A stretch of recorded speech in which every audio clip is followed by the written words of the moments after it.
Entre os estudiosos da toponimia existe bastante consenso, ou existe prácticamente unanimidade, en identificar a área galego-portuguesa, a área constituída pola Galiza, o norte e o centro de Portugal, como unha das áreas máis coesas, en que existe máis unidade toponímica de toda Europa, non? E iso a pesar de termos xa 8 séculos de fronteira. Esa unidade presérvase bastante ben a pesar deses 8 séculos de fronteira.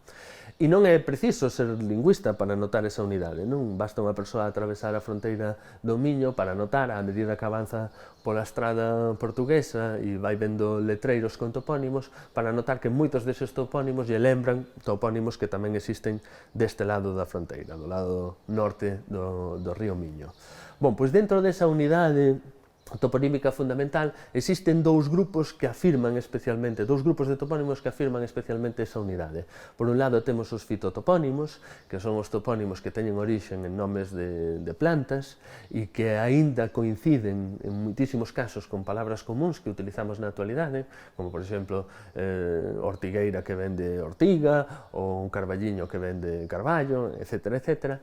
E por outro lado temos os que teñen orixen en antropónimos, quer dicer, que teñen orixen en nomes de posesores que existiron na Galiza e no norte de Portugal ao longo de toda a Idade Media. Non só na Galiza e no norte de Portugal, un pouquiño por toda Europa, mas nesta área eran especialmente abundantes. Bon, pois estes topónimos que teñen orixen en antropónimos teñen moitas terminacións, quer dizer, identificarédelos por teren moitas terminacións, mas especialmente dúas, non? En E ou en I e en IN.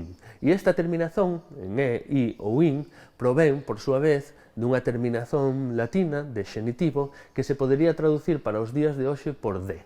Por exemplo, na terra de onde eu proveño, no Ortegal, existe unha aldea que se chama Sismundi, que provén de un sintagma que eran Vilan Segismundi, quer dizer que se podería traducir para os días de hoxe por terras de Segismundo, quer dizer, o DS estaría representado pola terminación I final, e hoxe en día deu orixen a Sismundi. Pois ben, estes topónimos, a pesar de se repetiren un pouco por todo o lado entre na Galiza e no norte de Portugal, esa unidade está un pouco oculta nos días de hoxe pola distancia ortográfica que existe entre a Galiza e o norte de Portugal. A pesar de termos ese patrimonio común, moitas veces non é fácil de ver que sexa común precisamente por haber distancia ortográfica entre un lado e outro da fronteira, non?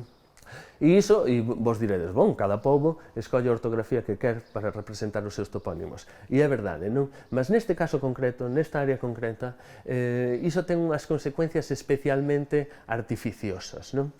A artificiosidade consiste na estranxeirización destes topónimos a un lado e outro da fronteira. Topónimos, fitotopónimos, por exemplo, tan habituais como Carballo, Carballiño, Carballeda d'Avia, Xunqueira de Espadaneda, ou antrotopónimos como Lalín, Marín, Cartelle ou Cenlle, tan habituais a un lado e outro da fronteira, ao ficaren escritos de maneira diferente, non son identificados como propios polos habitantes lusófonos, por exemplo, que nos visitan e acaban por pronunciálos dunha maneira que non é natural nen aquí nen ali. Por exemplo, temos o caso de Carballiño, que ao estar escrito con dous L's e ñ, costuma ser pronunciado polos portugueses como Carbalino, quer dizer, unha forma que non existe de pronuncia nen aquí nen ali, non? Iso é unha das consecuencias de termos dúas ortografías diferentes para o mesmo espazo cultural, e é algo que nos debería facer pensar nunha futura coordenación ortográfica entre a Galiza e o espazo lusófono.